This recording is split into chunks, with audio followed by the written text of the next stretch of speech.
Bonsoir les amis, j'espère que vous allez bien. Je vous invite à aller sur ma chaîne Telegram demain, sur Telegram, Pascal Tréfinguille-Lasève, l'actualité synarchique en vidéo éducative, L-A-S-E-V-E, Pascal Tréfinguille-Lasève.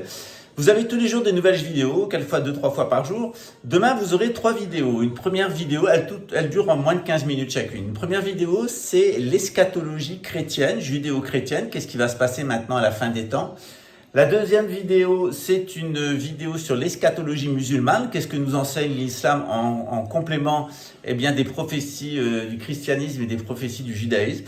Et ensuite, on va se poser la question, qu'est-ce qui se passe depuis Noé, qu'il y a une partie de l'humanité qui se comporte mal depuis l'ivresse de Noé, et son fils et son petit-fils se sont mal comportés. Ensuite, il y a eu un problème avec un de ses petits-fils qui s'appelle Ésav, qu'on appelle plus vulgairement, plus habituellement Édom, qui est l'ancêtre des Grecs, des Romains et des Allemands, notamment ceux de la couronne britannique. Quel est le problème avec ces personnes?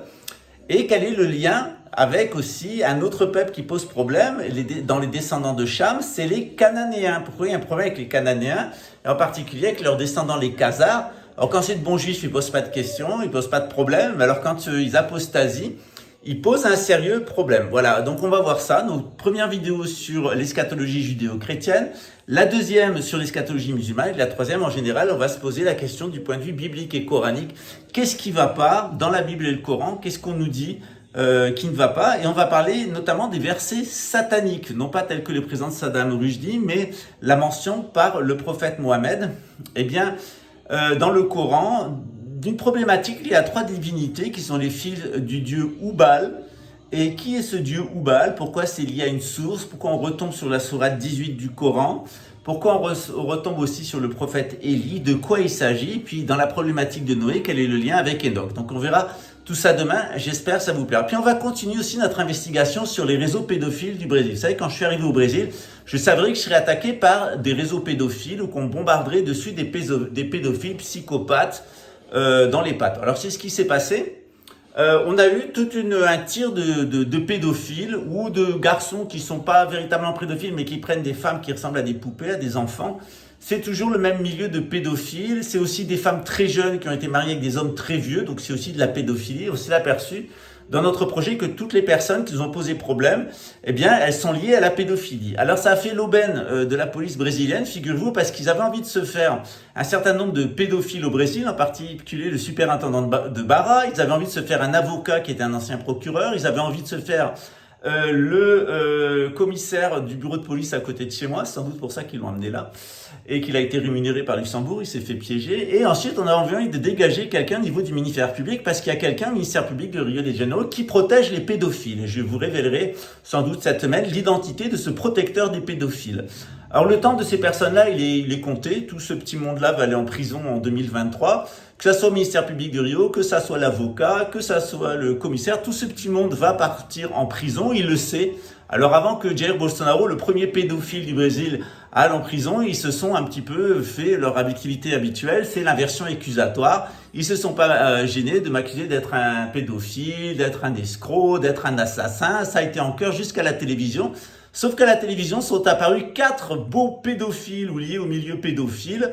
La folle, la maîtresse, la tireuse de ficelle n'était pas là, le cas psychiatrique, mais l'amant, l'avocat, le commissaire de police et des personnes qui, à la TV Globo, sont impliquées dans la pédophilie, je devrais dire, dans la pédocriminalité. Alors 2023, ça sera une autre année, vous allez voir, ça va être un renversement de vapeur par rapport à ces gens-là. On a aussi une bonne nouvelle, c'est que les renseignements concernant Raymond ont été mis aux oreilles du ministère public allemand et qu'une enquête a été ouverte sur la tentative d'assassinat du président Helmut Kohl par un pédophile que vous connaissez bien pour l'avoir vu apparaître plusieurs fois sur cette chaîne. Il a fait des aveux devant plusieurs témoins. On a d'ailleurs des enregistrements. Donc, le criminel va se faire coincer. Voilà, très certainement en Allemagne. On coincera aussi un jour ou l'autre les gens qui ont piqué dans la caisse ici à Rio. Et puis, il faudra quand même aller au cœur, c'est-à-dire identifier tout ce groupe de pédophiles. C'est déjà fait à Luxembourg, puisque on a identifié un certain Nicolas, qui est un pédophile qui se tape sa gamine.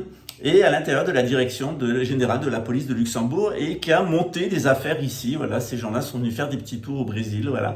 Donc, eh bien, satisfecit global, puisque j'ai servi d'hameçon, et que de toute façon, quel que soit l'endroit où je serai, je ferai tomber des réseaux pédophiles, des réseaux de trafiquants de drogue, et des services de renseignement qui sont au service d'une bande d'assassins. C'est pour ça que dans cette première vidéo, demain, eh bien, on parlera dans la deuxième vidéo plutôt, on parlera de Al Jassasa, celle qui écoute le réseau échelon, et puis l'assassin en chef, c'est-à-dire l'antéchrist, puisqu'il a décidé de tuer 7 milliards d'individus. C'est ce qu'il annonce. Au final, eh bien, c'est lui et les gens qui le suivent qui seront tués. Hein, ça sera...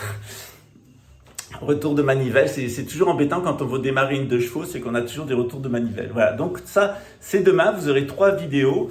Et puis, on continuera avec des autres vidéos sur la problématique de la pédophilie. Vous avez vu en France, il y a des scandales de pédophilie, ça sera de plus en plus.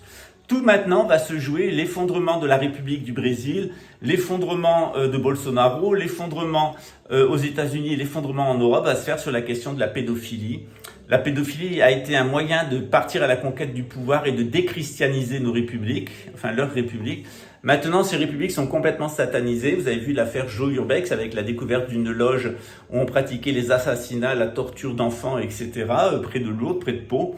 Et ça va être la question du moment. Les pédophiles c'est la grande révélation. Vous allez avoir le Great Disclosure, ça a commencé en 1999, mais vous allez avoir la révélation des mœurs des Édomites et des mœurs des Khazars. Avant tout, ce sont des Néandertaliens, on les connaît génétiquement. Ce sont des menteurs, ce sont des voleurs, ce sont des assassins, ce sont des pédophiles, ce sont des drogués, ce sont des cannibales. Voilà, Jair Bolsonaro a tout avoué avant les élections, donc il continue avec la jambe pourrie. Donc il faut bien voir que, à Luxembourg, une pourriture est tombée. On a fait tomber la pourriture Kiefer. Elle est quand même restée, cette pourriture, pour pourrir la tête de la police luxembourgeoise. Maintenant, il a fait tomber 2 de ses collègues, Jérôme et Nicolas, 2 belles pourritures aussi. Il a dû les avoir au coup de la cuillère. D'ailleurs, il se met une cuillère dans l'anus et ensuite, il laisse ses collègues utiliser cette cuillère pour leur café. Et comme ça, il arrive à les programmer pour leur faire commettre des atrocités. Il a fait ça tout au long de sa carrière. C'est la preuve par A plus B que la psychotronique, ça fonctionne pas. Surtout quand on a des psychopathes qui travaillent à l'intérieur de la police. Mais généralement, il y a plus que ça à notre époque. Voilà, c'est les pouvoirs régaliens. Il n'y a plus de noblesse, il n'y a plus que des ignobles. Donc la psychotronique, ça marche pas. Ça échouera et tout s'écroulera justement parce que les gens qui sont au service de l'antéchrist, ce sont des bêtes qui écoutent. Voilà. Je vous souhaite une bonne nuit, je vous dis à demain.